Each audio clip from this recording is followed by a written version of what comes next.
Assalamualaikum warahmatullahi wabarakatuh. Saya Martaria Rizky Rinaldi dan di video kali ini saya akan memberikan penjelasan singkat mengenai ringkasan dari teori belajar dan motivasi belajar. Nah, belajar itu apa sih? Nah, belajar adalah aktivitas sadar dan menetap yang dilakukan oleh manusia sebagai individu dalam berinteraksi dengan lingkungannya. Nah, di proses ini mengakibatkan perubahan perilaku. Nah, juga meliputi perubahan sikap, pengetahuan, dan keterampilan. Nah, ciri dari individu yang telah mengalami proses belajar adalah adanya perubahan perilaku yang lebih baik dan relatif menetap akibat interaksi aktif individu tersebut dengan lingkungannya. Dan di sisi lain, motivasi itu apa? Motivasi adalah dorongan, hasrat, ataupun minat yang begitu besar di dalam diri untuk mencapai suatu keinginan, cita-cita, dan tujuan tertentu. Adanya motivasi ini akan membuat individu berusaha sekuat tenaga untuk mencapai yang diinginkannya. Eh, Dalam teori belajar, secara teoritis, teori belajar ini dibagi dalam 5 aliran ya, atau 5 mazhab. Yang pertama adalah aliran atau mazhab tingkah laku, yang kedua adalah aliran atau mazhab kognitif, yang ketiga aliran atau mazhab humanistik, yang keempat aliran atau mazhab konstruktivistik, dan yang kelima adalah aliran atau mazhab sibernetik. Nah, masing-masing teori ini memiliki kekhasannya tersendiri. Pada teori tingkah laku, belajar itu adalah aktivitas yang dapat mengubah perilaku individu dan perilaku tersebut dapat dipelajari dan dijelaskan secara ilmiah sebagai respon terhadap stimulus yang diberikan.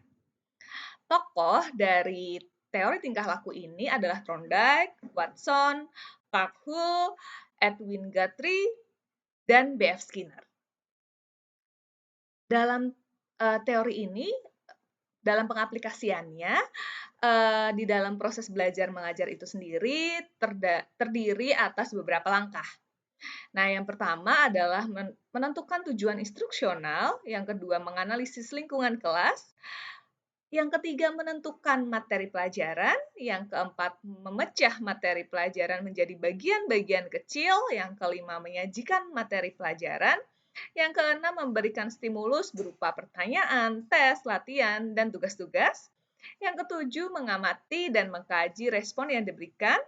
Yang kedelapan memberikan penguatan. Yang kesembilan memberikan stimulus baru. 10 mengevaluasi hasil belajar, dan 11 memberikan penguatan. Nah, selanjutnya yang kedua aliran atau mazhab kognitif. Di dalam aliran ini, belajar itu merupakan proses berpikir di balik tingkah laku yang terjadi atau perubahan persepsi dan pemahaman. Orang itu telah memiliki pengalaman dan pengetahuan ya dalam dirinya yang telah tertata nih di dalam struktur kognitif. Tokoh-tokoh dari aliran ini yaitu Piaget, David Ausubel, dan Brunner. Dalam pelaksanaannya di aliran ini mencakup 4 prinsip dasar. Yang pertama, pembelajar aktif dalam upaya memahami pengalaman. Yang kedua, pemahaman bahwa pelajar mengembangkan tergantung pada apa yang telah mereka ketahui. Kemudian belajar membangun pemahaman daripada catatan. Belajar adalah perubahan dalam struktur mental seseorang. Yang ketiga, aliran atau mazhab humanistik. Di aliran ini menekankan bahwa belajar merupakan usaha untuk memanusiakan manusia. Tokoh dari teori ini yaitu Bloom, Kolb, Hani Habermas, dan Abraham Maslow. Nah, yang selanjutnya adalah aliran konstruktivistik. Di mana aliran ini itu menekankan bahwa belajar itu itu merupakan proses di mana pembelajar secara aktif mengkonstruksikan atau membangun pengetahuan, gagasan, atau konsep baru didasarkan pada pengetahuan awal yang telah dimilikinya. Nah, tokoh dari teori ini adalah Vygotsky. Yang terakhir nih ada aliran atau mazhab sibernetik, di mana pada aliran ini menekankan bahwa belajar ini adalah pengolahan informasi.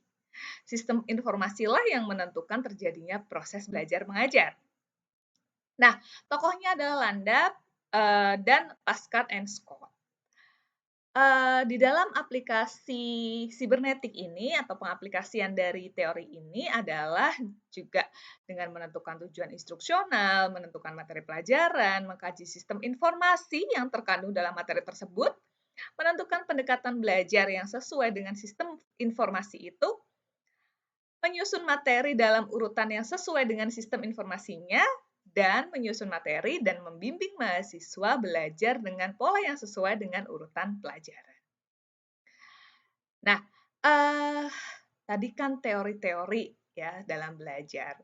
Nah, di sisi lain dalam prinsip pembelajaran itu sendiri mempertimbangkan beberapa faktor, yaitu faktor kognitif, afektif, perkembangan, pribadi dan sosial, dan perbedaan individual.